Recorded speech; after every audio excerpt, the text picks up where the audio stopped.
All right. This is the re-debut edition of the old show, The Limelight. We used to have it on YouTube. Tried it in podcast form now. This is the first episode, so we're going to see how it goes. I'm here with my very, very good friend and my first guest, Jeremy Fall. Say hello to the people, Jeremy. Hello, everyone out there. Jeremy, I know it's no secret that you and I are close friends, so it's probably no shock that you're my first guest.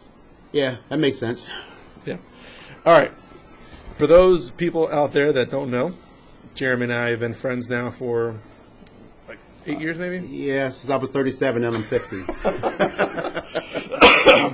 Yes, Jeremy celebrated the big 5-0 the other day. When I met you, I believe you were playing softball in Annapolis, right? That is true. Naptown. Naptown. Tell me about that. It was a pretty much organization put together by a bunch of friends, selfish friends, so it wasn't too much going on as far as me. I learned the guys and knew the guys through, our employment. So it just turned out to be, a softball team I added to it. That's all. So you didn't like too much? It wasn't not like lime green. Well, nothing is. Let's just put it that way. Nothing is. Yeah. Tell me about when you were younger. Did you play sports when you were younger? I played basketball and skelly. That's when you take some tar out of the ground, put it into a milk carton top, and you shoot it around. There's a little hopscotch board on the ground. That was a creative game that we played. And just like in the community? Yeah, pretty much, in the inner city. You played basketball? Played basketball. On a team or just like? Shooting in a crate, knocking the bottom of the crate out, putting it up on a wall and shooting. So I got pretty good with that. So you didn't play baseball then? Not really. Not So, organized. Not organized baseball. So then where does that come from? High school, JV and varsity. Oh, so you did play in school? I played in school. Yeah, that was my first experience. What'd you play? What position? Yeah. Third base. Oh, okay. I was always a third base. Right. Always. You didn't play third base, you didn't play. That's what's up. I didn't know that. See, Yeah. I learned something new. I didn't know he played baseball in school. Yeah. So you didn't play football? No. I have scoliosis, abnormal in the curve, so you right. go to the school doctor, you can't play. But I've seen you play sports. Like you're a good athlete. Like when we went to M&T. That's a front. That's a front. That's the outdo the young guys.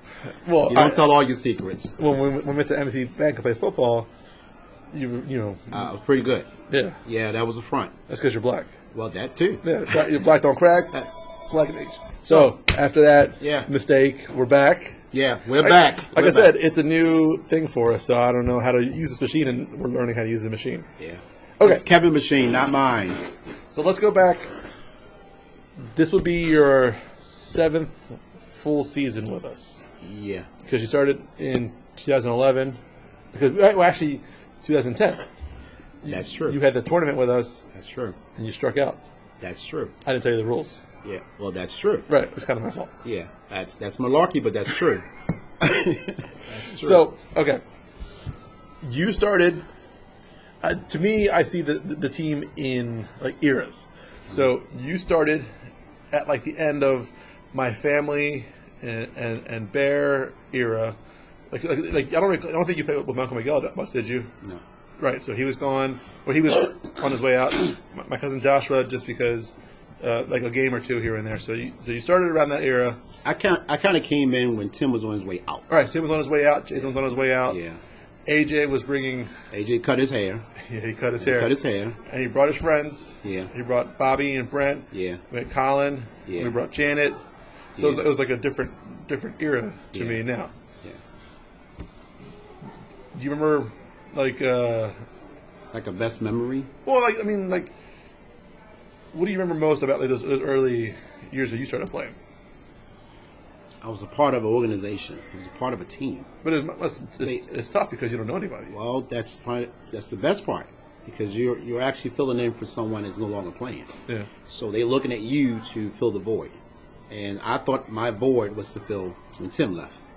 Yeah, because Tim was like a pretty good athlete, but he was, Right. it's kind of a pain in my ass too. Well, but that's okay. I mean, you have one of them. It's okay to have pain in the ass. But Tim talked a lot of things about what he could do and what he couldn't do, and he talked about himself an awful lot. Yeah. He made it like he was the team. So when Tim left, I felt that I needed to fill in with Tim left off at. Yeah. And was it successful? Probably not, because there's only one Tim. Right. There's only one Jeremy. So when you start finding your place and finding your position and finding your comfort zone and getting to learn people, then everything seemed to come together. So that's how I pretty much came into the team. I didn't know anyone. Hell, I didn't know everybody's name. Like, we didn't even know each other that well. Right. Yeah. Right. Other than Jeremy, the security guy at the mall. Right. I didn't know anybody's name. I called on the yours and called on the Amy's, and I was just trying to find my way. But in a way, it's best because it all came together. So, Yeah, and I had everybody playing like different positions at the time too. that you did. Yeah, we didn't settle in to what we have now until a couple years ago. Yeah. And there was no practice involved. That word didn't even exist. Practice. Yeah. Sound like Alvin Iverson. Practice. Yeah. Practice. Yeah. Playoffs. So as time went on, it got better. Yeah, it took a while for us to mesh together, Yeah. and now it's awesome. Yeah. And take a little break, and we'll be right back. All right, I think we're back. And action. Okay, like I said, we're learning how to use this machine, and we are in the new luxurious Lime Green Studios. I mean, you remember the old Lime Green Studios, right? Oh yeah. It was very cramped. Oh yeah. And We've tiny. upgraded. Yeah, we've upgraded to the new luxurious Lime Green. If you could see this thing, I could put my hands side to side and not touch Jeremy. That's true. We have so much space now. Yes. When we first started off, Kevin did a lot of touching Jeremy, but now it's okay. It's okay. We have space now. Right. Okay, so we were at the era. Who is there a certain team you like to play? Like, you just have a good time? Certain team. Yeah. Let's talk about the teams we have in our league. I don't want to come across as being a race car, but I'm the only black guy actually on my team and the entire league. There's a black guy on tie-dye too. He forgets. Well, he's not black. So no, there is no individual separation of a team that I like to play. They're just the opponent. I love the competition. Right. That's all it is. I love to play. So when you play, things get better. When you win, things get a lot better. When you don't play, things kind of fall apart. That's just the way it is. That's the nature of our sport. Well, we don't win a lot, so. But we're together when we're together when we win, and we're together when we lose. Exactly. So, and that's the key to it. We have enough people to play, so we Yeah. do play. You anticipate the entire week of playing softball at the end of the week. It's sometimes for some people it's a stress release. Sometimes it's the only family they have. Mm-hmm. So to get around us, it's good. Winnings is everything, but it ain't the only thing. You have any favorite games that you've played in? Like a game that sticks out in your mind? No, because I was called and gave a name of Super. So every game that I play in is that's what it is. How about the purple game when we beat Purple finally for the first time ever? That I think that probably had more of an impact on you than me. Okay. Because you've been around the league longer than I have. True. You know what teams you haven't won against, some teams you have. Yeah. My job as a player is to go out and play the position, play the sport. It's not to keep record on what team you win and what team you don't win. That's for you to decide on because you've been longer. You know what team you wanna kick their ass. Well, That's true. Yeah. That's true. Like, we beat that Brown team. It was a really good game too. You get that slap tag on that guy's hand. He wasn't too happy about it. That's part of what I don't get paid for. You do what you do. You do what you do. Okay. Well, then, if you don't have any memories about, like, a good memory about a game, like, do you have any positive memories about the team overall? Like, something. I don't have an individual memory because it's a team. We're part of a team. And as long as at the end of the game we have won, we've looked good, we've dressed good, and we've won, that's something to talk about. But if you look good, you lose, that's not cool. So that's a bad memory. I don't like bad memories. All right. Well, thanks to you, we get to do a lot of cool extra things. Yeah. You're talking about the okay. Yeah. I see that. I mean, we get to go to the stadium and take our pictures and stuff. Well, People don't realize how hard that is. that it can be. Yeah. I keep that somewhere else. I keep all the drama somewhere else. As long as people have opportunities to do these things, which it's good to know someone that can make it happen. That's all that matters at the end of the day. Now it's a little harder, though. It's a little harder. It might not happen like it used to. It may, but it's just a lot of other strings to pull. When you switch managers and you get different queso grandes, rules change. Mm-hmm. If you don't know what queso grande is, it's called big cheese. Rules change, policy changes, and you have to follow what they want. So, well, thank you for doing that for us, because like I know the struggle. We talk about it, but you don't want to tell anybody else what the struggle is. No, they don't need to know that. As long as they have a good time, it's all that really matters. Yeah, and we need the hard work for us. We do have a good time. Yeah, we need the hard work for us. So what's your memory? What's your greatest memory there, Kevin? I mean, you asked me. What's your greatest memory of the existence of Lime Green that if you could put it up on the wall, the Hall of Fame, what would that greatest memory be? My greatest memory is the day that Colin came up with the phrase that it's not a team, it's a lifestyle. Because to me, like, Colin gets it. Mm-hmm. I know you get it. Yeah. You know, Bobby gets it, he feels it, but he has other interests too. Right. You know, whereas Lime Green is all we have. Right. And that's why I created Lime Green. You know, it used to be, like I said, it was my uncle, my cousins, my wife, my brother-in-law, my sister, and some close friends. Mm-hmm. And we sucked. We were terrible the first year, but we were together, and it was something nice for my family to do. Then came you guys. And I did feel a little weird because I was losing my family. You know, it did feel weird to not have my family around.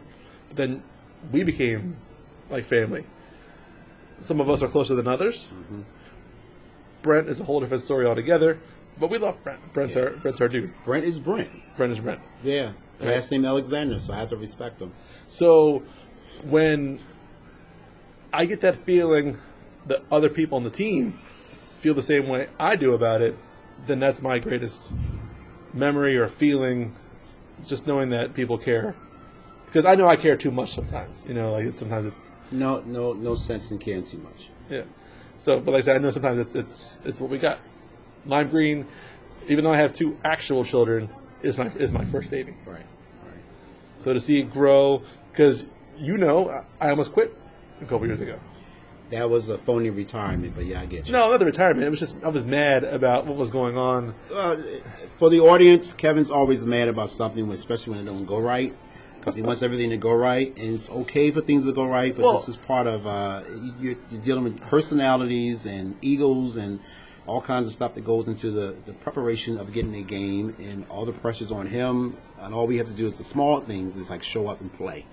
He goes through all the meetings. He goes through all the rule changes. He keeps the team together. So for the audience that don't know this, I know Kevin, and I feel the frustration before the game, and I see the passion during the game, and I feel the frustration after the game. So that's Kevin. I feel like as the person in charge, it's my responsibility to make sure everyone has a good time. The same way you feel about it, at the stadium. I feel like it's my job to make sure that from me to, you know, the fringe player who's not really on our team but is doing us a favor by showing up, everyone's got to have a good time. Right. And if, like, the other team is being jerks, you know, or I don't know, but I just feel like, to me, like, it's my responsibility to make sure that everyone has a good time and that everyone goes home safely. You know, no one's hurt. So like Jen at the end of the tournament, man, I felt so bad for her because I don't want people getting hurt. Yeah. Playing when we're playing. Yeah. I don't mind getting hurt. That's something different. Yeah. So I just feel like a huge responsibility. So yes, I was frustrated a couple years ago with how things were going. We were losing players, people were getting hurt, and I was ready to quit. But I'm glad that we bounced back. We had a great season last year. We met some new players, new teammates, and that's my next topic. I feel like we have. I don't know if you saw the Facebook post the other day, but I posted something about like new uniforms or whatever. Yeah. And Kathy, Amanda, and Beth, who only played 2 games for us, I think. Give or take. Yeah. Give or take. Seemed like they were fully committed, and I'm like, yes, I didn't push anybody away. Yeah. So we have those girls. Plus we have Allison. Yeah. Maybe Becky will feel better. Janet's always there.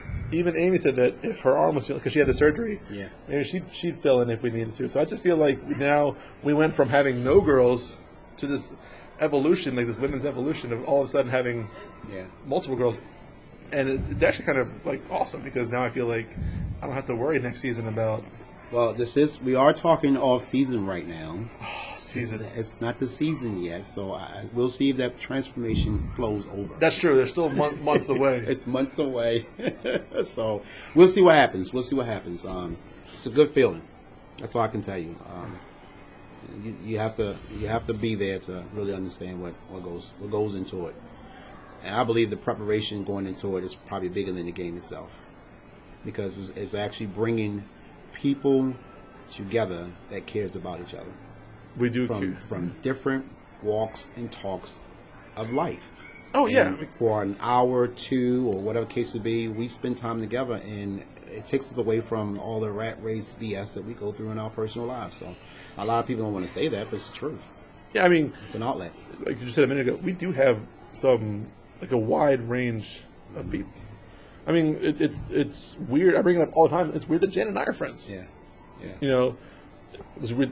I don't say it's weird that you and I are friends, but that was going to happen anyway. Yeah, that was couldn't stop that. I mean, could you imagine meeting Matt Benke somewhere and because you're a sports guy, he is very much into. He's a very smart, intellectual type person. Not that you're not smart. I'm saying, but where's the connection? Matt, if you listen to this, MB, if you listen to this, you are smarter than me. Look at me, like, could you just imagine meeting him in any walk of life and being friends? It's amazing that you said that, because almost close to the end of the season, I'm at I think it's the food line off of Furnace Branch, and Matt walks in. I'm parking, I went to the dentist, so I went over and got some grapes while Matt was picking up cheese curls or something. So we walking in Lime Green, and I'm walking in a food line, and I could have looked at Matt as if I knew him. I didn't know him from a can of paint. But because we were on the same team together, I walked over to him and said, "Man," and we kind of hugged, embraced, whatever the case would be. I mean, I don't even really do that with my own family. Imagine that. Yeah. So, yeah, I mean, we're very, very multicultural, diverse type group. Yeah. And we all have a story. Yeah. Everybody has a story. Not a story probably everybody can relate to, but everybody has a story. Yeah. And not to brag, but I think I do a pretty good job of being relatable to everyone as the person in charge. That's the hard part of your job, Kevin. Yeah. If you get paid for it, they couldn't pay you enough for it. That's the hard. I said that. Me and Kevin we always talk. We always brainstorm about something. Yeah, that's the whole point of this. Yeah. This is a normal conversation for us. Yeah. And we wanted to put it on tape so we can. Yeah. Just in case I bump my head, I have a date. Well, we're not gonna get to all that. So if Kevin kind of brainstorms put everything together. He sets the stage for us to look good on certain days, and he puts us in positions to be successful. The way he visioned it. This is Kevin's vision. We are living in Kevin's dream. We come out and play, and we sometimes it could be a good plan, sometimes it be a bad plan. But at the end of the day, it's to be successful, to win. And if you don't win, okay, you chuck it up and you do better the next time. But this is all Kevin's vision. The audience that don't know this is Kevin's vision. We sat back years ago and talked about videotaping the game and going to Oriole Park, and everything just came out this way. So it was a positive vision. He knew a couple of people. We made things happen. So this is a journey that will continue to go on. So people that don't know the video thing. We talked about that. I said, Kevin, if you want to do it, let's just do it. Let's just do it. And you got to the camera and the video. You was like, God, it's not a bad idea. Let's do it. And we've been doing it ever since. Of course, you put the pieces together. I just help with your vision. Certain vendors, I'll put us in so you can have the vision that you wanted. It's funny to me all these years later that the other teams watch the videos. Yeah. Even though they look terrible, and not terrible, but like they're all positive towards us. They asked me to email them the link. Yeah. They'll watch them. One of them used the conditions of the field in one of our games to complain that the fields are only nice when Lime Green plays, which is not true. Which is not true. Let's just field one. Yeah, it just happened to be nice. Yeah. Field one is good to anyone that starts off on it. Yeah. So that made me laugh really hard that people actually use these videos. Yeah. And I do have the vision. Sometimes in my vision, I'm picturing $100,000 cameras like the Orioles have on the sidelines. You have multiple versions of them and a scoreboard. But and I hear you say that, but and I'm gonna put this out there. When we were in the playoffs last year, I saw something that I never thought I'd see before. But it's such when I hear the word copycat. Yeah. To me, yes, it means someone is following what someone else is doing. Right. Someone is probably stealing someone else's idea, or whatever the case may be. I'm going to tell you what I saw. I saw during the playoffs games that there was a guy standing up on the bench of another team actually taking pictures. Mm-hmm. As long as I've been playing, I've never seen it happen until someone saw us do it. Yeah, so when it says a copycat, it is a copycat league. But you started it. I started. You got to take that credit for it. I took pictures way before we filmed anything. Okay. Amy had a decent little camera. I'd bring it to the games, and I would just take little snapshots during the game. They don't always come out very well because you're always in motion or whatever. Yeah. And you're right. You rarely see, maybe because they're all like you didn't see it. Well, you didn't see it. No one came to, and we have. Look at today's society. Yeah. Every phone has a camera. Right. So you can take a picture whenever you feel like it. The only pictures I remember you guys taking was the team picture. Right. And not every team does that. Like, I know. I've been to a lot of the games where I see no one taking any pictures. Like you would think that you would have some kind of memory of you playing together. Yeah. I try to do at least one a year. Yeah. But it seems like some years we do 3, 4 because you can't get everybody together. Yeah. So I do have pictures of other seasons where we're just in the middle of the game taking random pictures. Yeah. I want to have memories, of those games. We haven't quite figured out how to, when everybody doesn't show up, we have like different memories of certain teams on different weekends. We haven't figured out how to edit the pictures to make it like everybody's in one picture, even though they wasn't there that day. Well, I learned last week that Bobby has awesome Photoshop skills, so maybe we'll get Bobby to do that. But even if you get like Bobby cut the beard. I just want anybody to know that Bobby cut the beard. Maybe if you get everyone together, you still find yourself adding someone at the end of the year. But that's something different. Yeah. Okay, so no one's taking pictures until. I'm not saying that we're the originals of that. I'm sure someone has at some point. But no, you're right. Haven't seen them doing it until we started it. And people ask me, "Oh, what camera do you use?" I'm thinking about getting a video camera to start taping the games too. Or like, how do you edit the videos? And when I tell them that it's a multi-hour process, it's not like I just go home and chop it up real quick. Like the first video took me 7 hours because I didn't know how to do it. Now I can do it in about 2 or 3 hours, but it still takes me a long time to edit those videos. When I say hours, they're out about videoing. Mm-hmm. I ripped this off of the NFL, but we play in October, and breast cancer was a thing. Mm-hmm. Like for Sarah's mom died of breast cancer. Yeah. Sarah's our teammate, and I thought it was a good opportunity to start wearing the pink. Yeah. My grandmother eventually had breast cancer, so it's for me too. But also my stepmother-in-law had breast cancer. So I'm sure other people in our that participates in a lot of people's families that you don't know, because my grandma passed with breast cancer as well. See, there you go. And before this, all kind of the awareness was always there. And personally, I like the color pink. I don't care. I like the color pink, and I think it looks good with lime green. So real men wear pink. Yeah. So I was forced in his way of life, but I'm okay with it. I think I put it was 2010. Mm-hmm. A couple of us, we went to like Modell's, whatever, and got some wristbands because they didn't have a lot back then. Like now they have it everywhere. Yeah. But you could find a couple of wristbands, and I think I found some socks. And it wasn't everybody, but a couple of us wore the pink. Yeah. And I had 2 of our opponents after the game thank me for wearing it. Mm-hmm. Because my wife had breast cancer, or I forgot what it was. It's been some years. And I was like, well, it's not like it's not a fashion statement. It's just for the awareness raising, like they talk about. Right.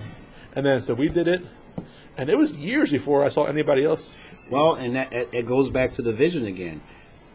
A lot of people are copycatting pretty much what we're doing, which looks pretty good. Right. I haven't seen anyone since I've been in the league that represent breast cancer awareness. Right. Until we started it. So once I saw people kind of getting on that bandwagon, I changed uniforms. Yeah. I added pink to the uniforms. Yeah.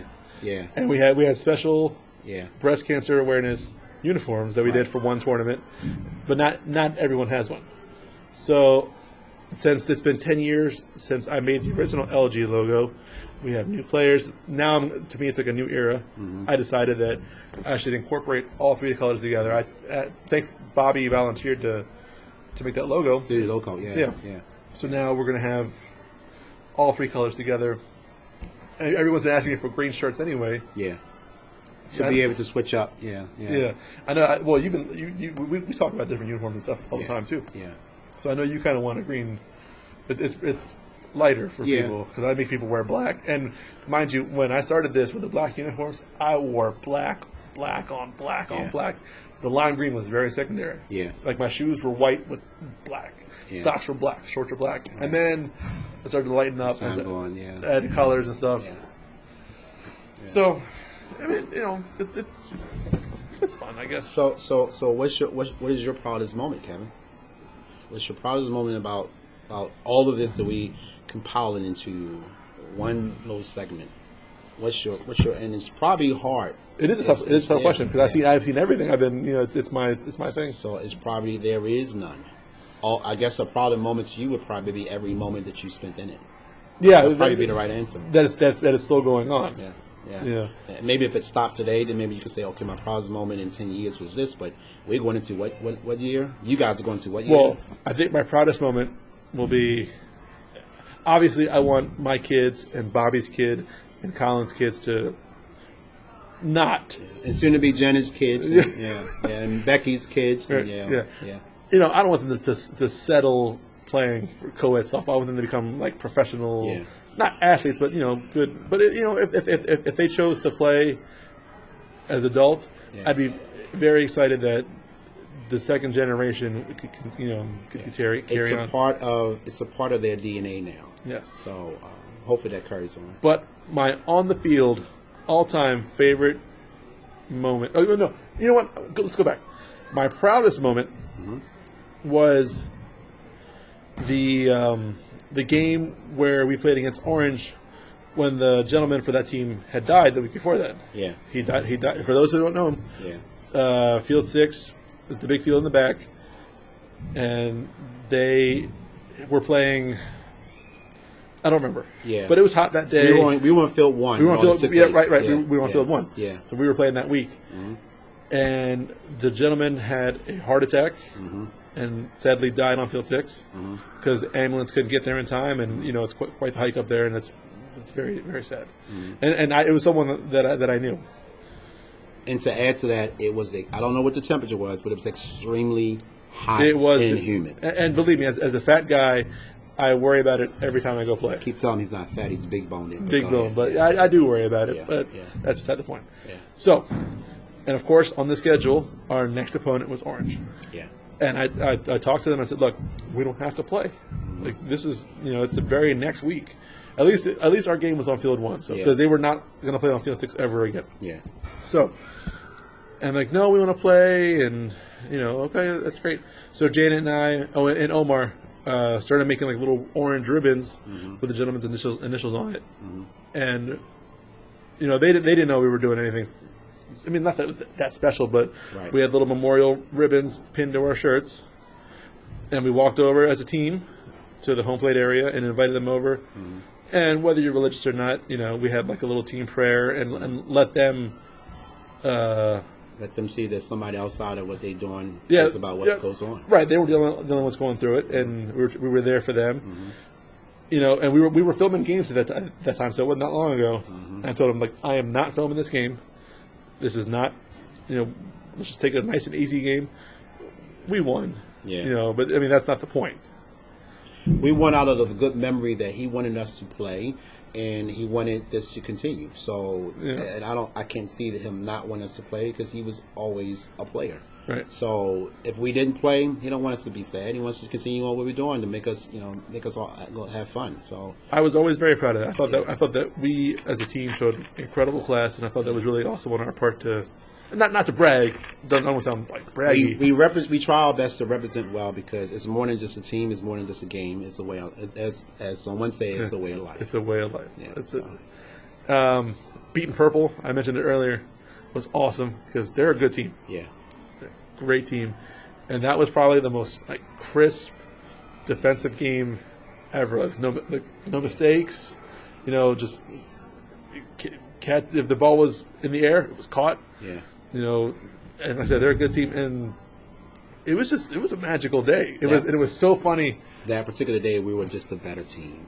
Right, we were the better team. Mm-hmm. The very next year, was the year we had the tournament that I tried to host, which I've had people say good things about it. Mm-hmm. I don't have good memories about it because it was hard to run it, but that's another story for another time. Mm-hmm. So our opponent that weekend was the exact same. It was the 24th of August. Mm-hmm.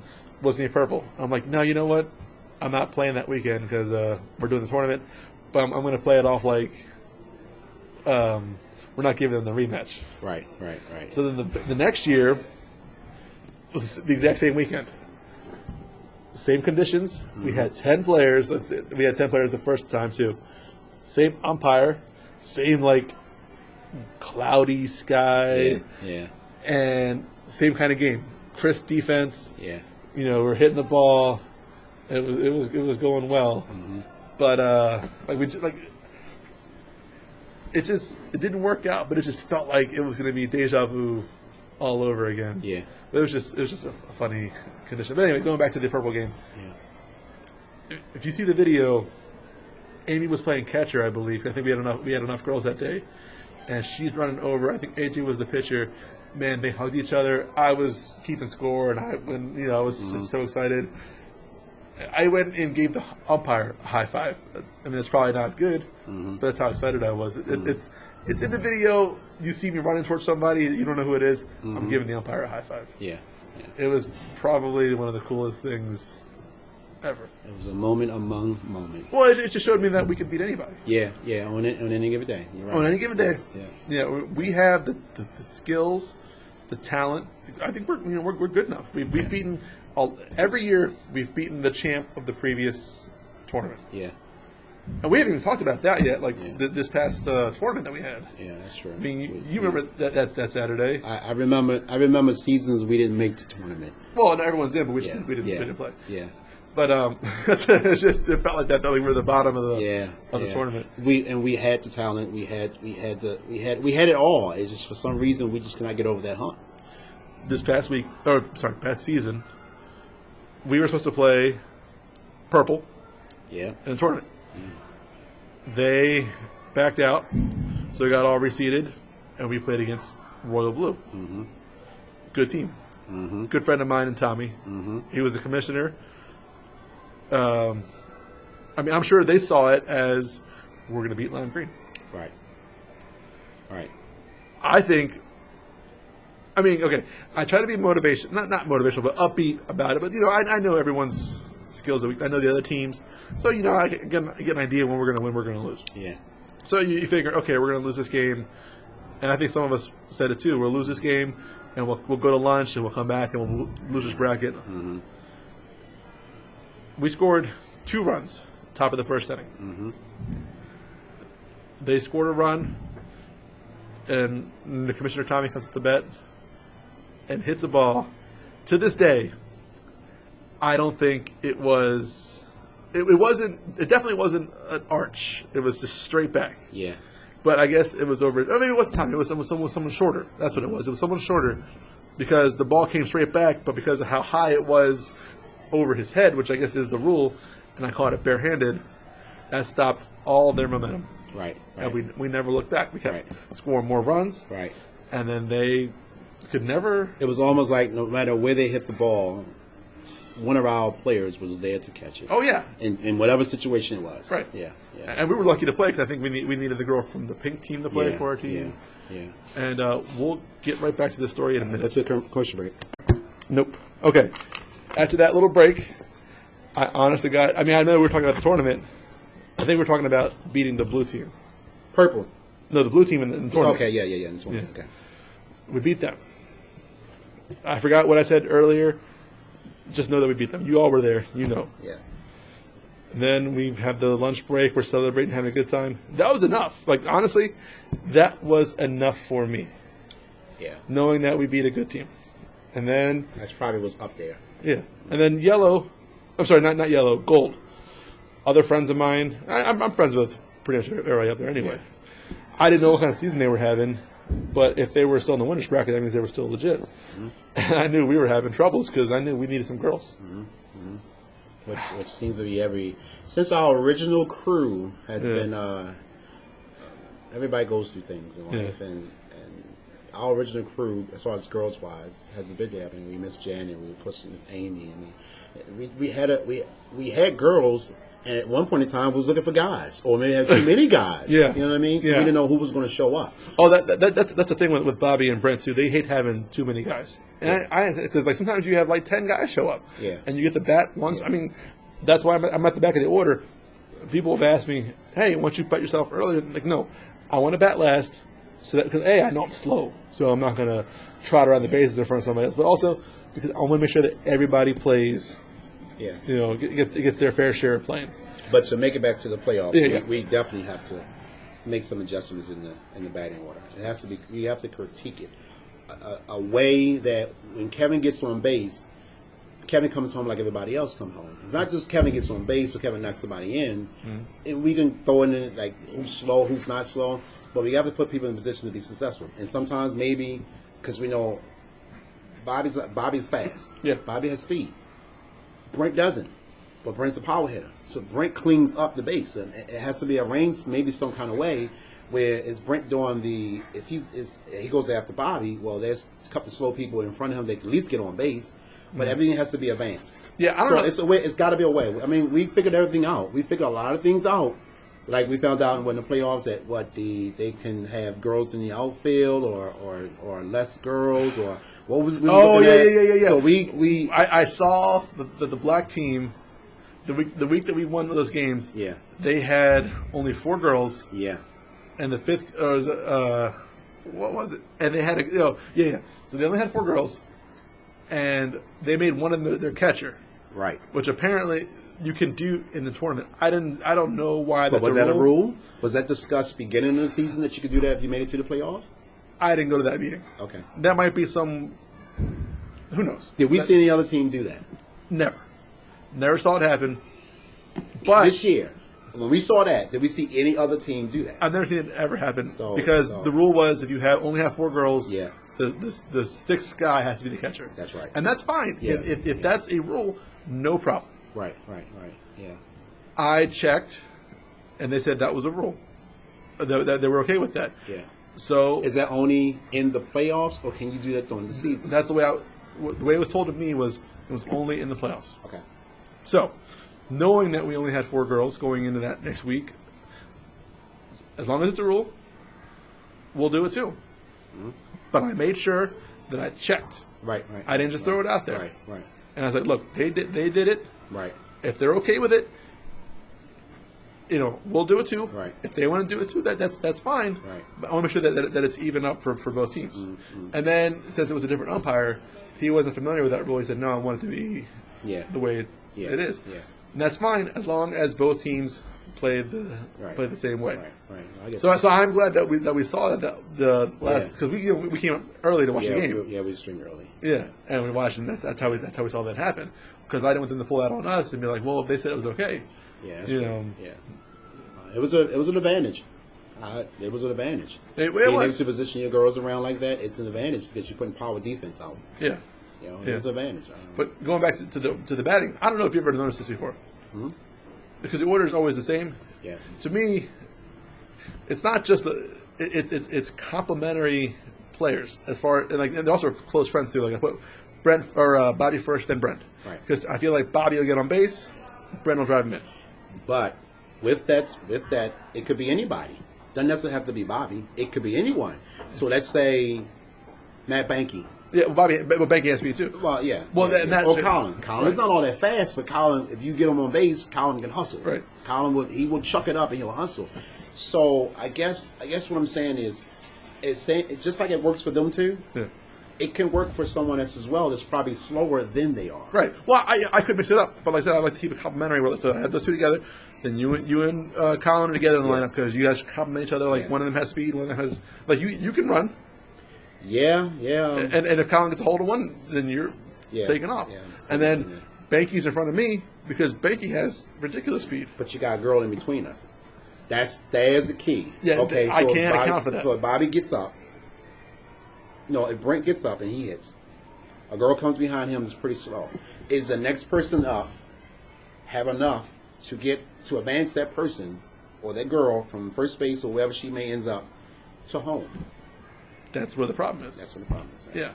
That's what we probably can dig a little deeper into and figure out speed-wise. We know Janet's fast. We know Sarah's not. Janet will tell you that she's slow. She looks fast on video. So, I think if we do that, we could advance a lot. And I've been talking about this for probably a couple of years, and I don't step on your toes. You know, I don't do that. I just tell you how I feel about certain things, and we'll leave it alone. I want input from everybody. But I think if we do that, knowing that we know Sarah is slow, we got to put somebody up power hitter in front of her, well, behind her, so she can able to do what she do, which is probably slow. We know she's slow. If you hit the ball real deep, maybe she'll go for first base. So maybe she'll make it to third. Yeah. Of course, that's fictitious thinking, but it is what it is. But and then you throw yourself in there. You fast. I'm not fast. It looks like it on video with the dirt behind your cleats. It looks like dust behind your cleats. I mean, look at the video and watch the dust behind your cleats. So it looks you like going real fast, and you are going fast because when you get to third base, it's the longest trip I've ever seen in my life, and you're out of breath. So that means you're hustling. I'm going to dispel the myth right here, right now. This is exclusive to this podcast or whatever it is. Why I walk to first base. Don't believe the hype. I am so slow. No, he's not. That I know that I am not getting second base. So why get it out? So I'm conserving energy for whoever hits behind me. If it's a good hit, I can go from first to third at least. But you see the look on your face like I'm the only one that never comes home. I scored before. I'm just saying. Yeah. You got the look. Okay, so why not? That's the question. That's the question mark. If you are the cornerstone of the team, yeah, and you are the lead, you're the one that leads. True. Everybody else follows. Right. You just have enough right to come home as well as everybody else. Yeah. And where I come from, if you don't treat the coach right, coach don't treat you right. But that's Jeremy's world. Personally, I should be setting the example. You know, I would expect everyone to hustle and to run when they hit the ball. Mm-hmm. Why am I not accountable? Like if I hit the ball, I should be hustling too. You look at the video, you do. Well, but I know and understand my limitations, and I know that. Congratulations! Thank you. So that's thank you for the luxurious Lime Green Studios. Yeah. Anyway, I know that I'm very limited as far as speed and stamina. I know if I run, I'm not going to be running very fast and very long. So I'm just conserving the energy for the next play. And I'm a situational player too. I look at if there's people on base. Mm-hmm. Home runs are awesome. Mm-hmm. That's Brent's department. Brent is a power hitter. Can I do it? I mean, I could. I mean, I've done it before. That's not what I'm looking for. Right. But Brent, there's still one thing straight when you listen to this. A home run don't mean crap if nobody's on base. Right. Well, yeah. So I said it. We'll go hunting probably some other day, but you probably want to shoot me in the ass with an arrow, but that's all right. I look to see if there's someone on base. If there's someone on base, I'm going to drop the ball in between second base, first base, and right field. Yeah. Because all three of them then have to run towards the ball in some direction, leaving first base open for me to just walk to it. Mm-hmm. And then the people that are on base are going to score. But everyone has the right, and everyone should feel that if someone's behind them, should be able to get them home. At least try. Should. At least try. There is no such thing as sacrifice for the team unless you are put in a position to be successful. Well, here's what happens a lot of times too. And this is no disrespect to the girls. Mm-hmm. This is just the way it is. Mm-hmm. There goes James Ellsworth, by the way. He spent more time. Well, anyway. Yeah. Okay. So, for those who don't know who's James, what's his name? James Ellsworth. He is a WWE superstar who lives in Glen Burnie. That spends more time in Molly Station than he does anywhere. But go ahead. Yeah. Okay. So I'm on first base. Yeah. And the girl comes up. More often than not, it's not a strong hit. Like, I mean, if it's a good hit, it's going to go in the left field. Yeah. Because everyone's right-handed. Either they'll throw me out for being super slow at second base, or double play, because But that means we need someone in that position to have a quality swing, a quality hit, to make that effort to at least say, okay, Kevin don't have all that much speed to go from first base to second base. Can I advance him? Based off of what I do in my skill play, can I advance him? Now, you're not going to be a superstar every day. No. We're not asking for that. I'm saying if Kevin's up there, Kevin hits a nice long single. Yeah. Okay, when I come up, I know my speed ain't all that good either. But okay, am I going to advance him to the next base? Am I going to do whatever I need to do to advance him? It's not how hard you hit the ball; it's where you hit the ball. And sometimes you got to look at their defense as well. That's just the way it works. Do you do that when you come up? Do you analyze the entire field and say, where can I hit the ball to advance?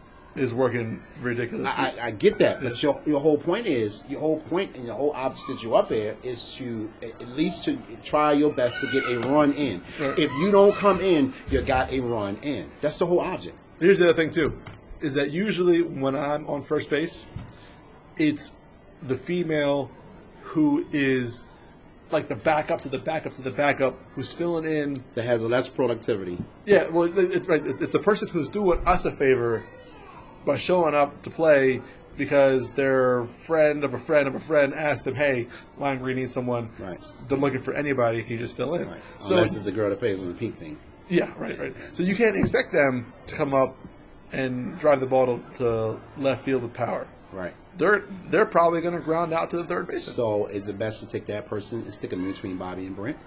Well, it depends on where it lines up in the thing, because I mean they're going to come up twice before. That also makes them take their games to another level too.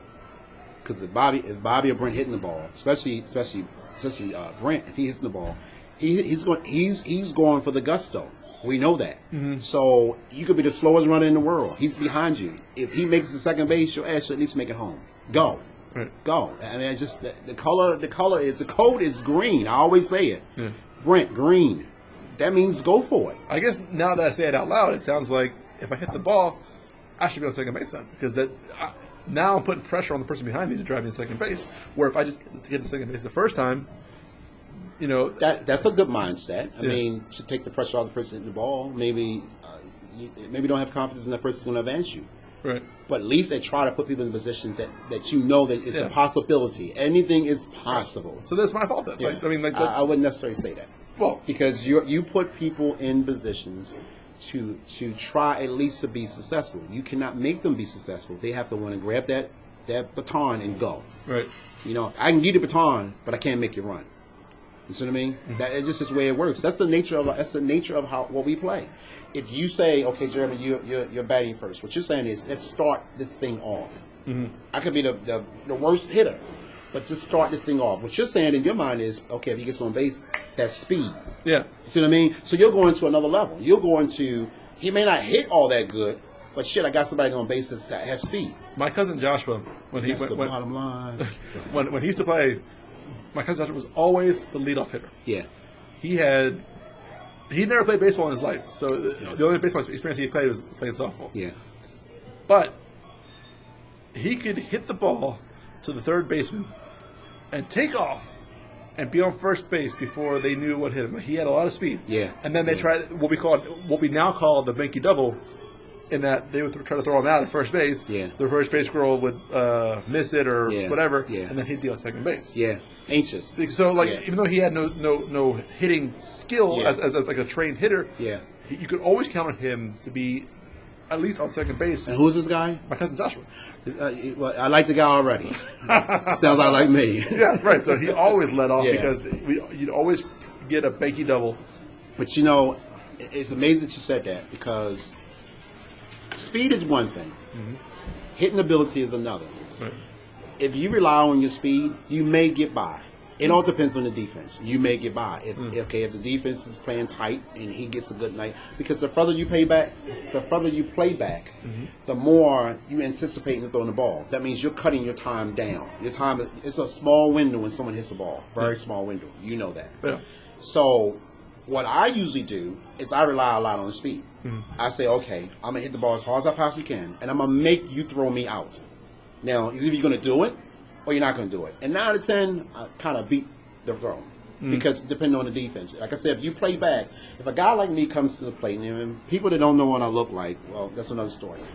They respect thinking that I am, as people say, super awesome, whatever the case to be. Because it looks like I could do a lot. Yeah. Perception is a because you're built. That's right. Yeah. So you're thinking I'm gonna tear the ball up. So you give him respect and you back up, which I probably can hit, but I rely on that, knowing that it's a small window by the time I hit the ball and by the time I take off. And if you haven't picked the ball up by the time I'm halfway down the lane, you're not going to get me. Right. So that's putting yourself in a good position. Just like you look at. I watch you scan. You stand there, you scan the entire. Even though you probably don't go the opposite field, you'll scan the entire ballpark and say, what can I do to either get the person on base somewhere different, or at least give me the opportunity of being on base. That's you can't teach that. When they yell lefty and they shift, right? I put my left foot in the batter's box. Right. I usually have my right foot out of it, and I am scanning where everyone's at, and I am analyzing where is the best place for me to put the ball. Right.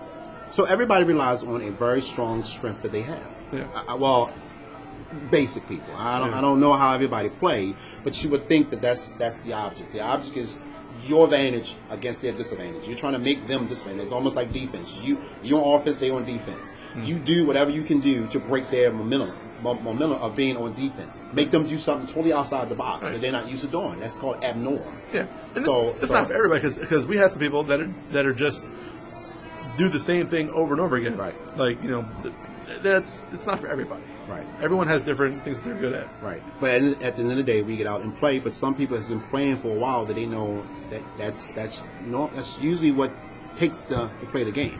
Mm-hmm. I think it's called finesse. Finesse. Yeah.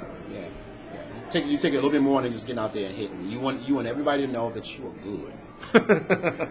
I used to be good. At the end of the day, but you know, in some perspective, you still are, and you know what those things are. It's not to talk about them; it's just to do them. You know what those things are. So, Kevin went opposite field. You didn't know he can do that. It's not like you're going to sit up there and tell him. We go to the batting cage. Sometimes you do go to opposite field. You're not hitting right hand to go opposite field, but you do. So it's finesse. It's a lot of finesse to it. If they do that shift so bad where left field is pretty much open, yeah, I mean it makes a lot of sense for me to put the ball right there. But I'm going to hit the ball to right field because I don't know. I guess somehow it's harder. Well, plus they just have a girl out there too. Yeah. To try and throw the ball to home plate. I mean, I think Bobby would know. I thought you couldn't do that anymore. I thought you had to relay. You could not throw. You're in the outfield. You could throw the ball. If you're that good, you could throw the ball from the outfield to home plate. That's where we miss you, Tim. Tim has the cannon of an arm. Yeah. I'm going to tell a quick Tim story for those who don't know this one. Yeah. And then we'll wrap this puppy up. We went to the Orioles game one time, and Tim couldn't make it.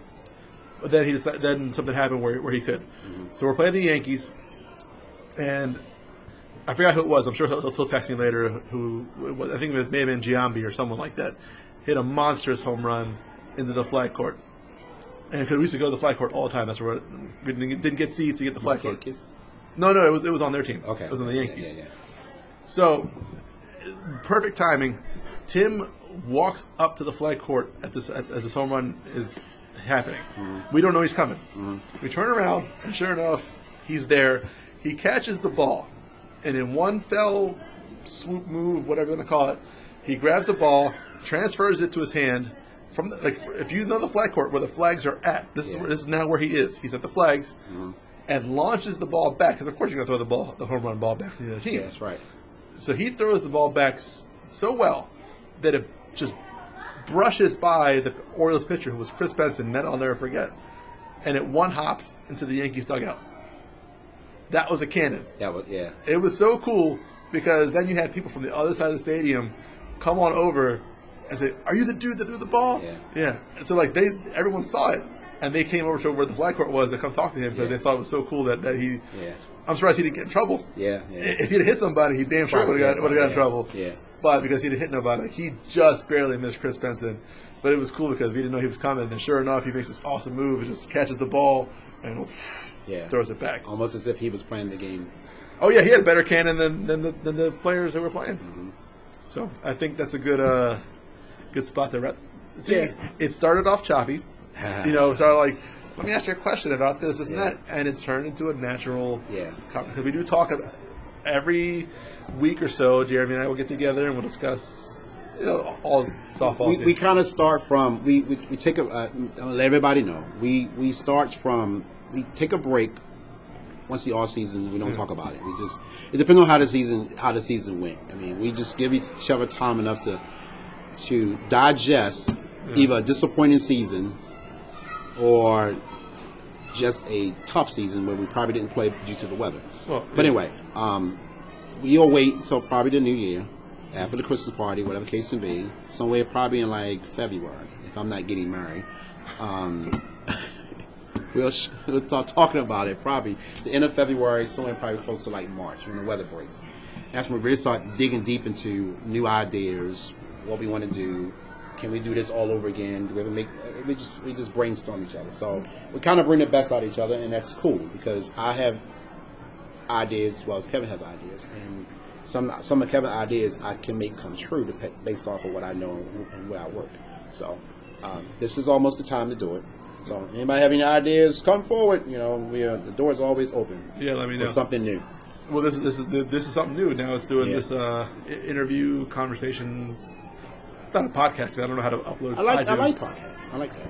Well, yeah. So, I mean, it could be this. I mean, I would love to talk to everybody and have someone come in here every once in a while and talk to Colin or to Bobby and just it doesn't have to be.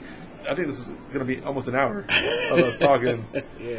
But it could be 10 minutes, it could be 15 minutes, whatever the case may be. But you and I talk a lot all season anyway. And then once the games start, we'll get a lot more of these. We'll probably do like a review of the game. Yeah. So you come in here and we'll do our interviews. We'll talk about the on-field interviews. Yeah. Okay. Well, I think it has a battery, this little recorder, so I could probably do that too. Yeah. So, all right. I think that's. I think we did pretty good job on that. Yeah. I mean, hopefully you listen to this. Hopefully you made it through this hour, whatever it is, and it's like 45 minutes. For Jeremy, for Kevin, signing off from the Limelight, episode 1, and thanks for listening. Oh, before you cut off, let's see. Line L, life. I, N, M, memory. E, evolution. Like Triple H and Batista? Oh, yeah, something like that. All right. See how long that lasts. It's not going very far. All right. Now we're really signing off. Thanks, guys.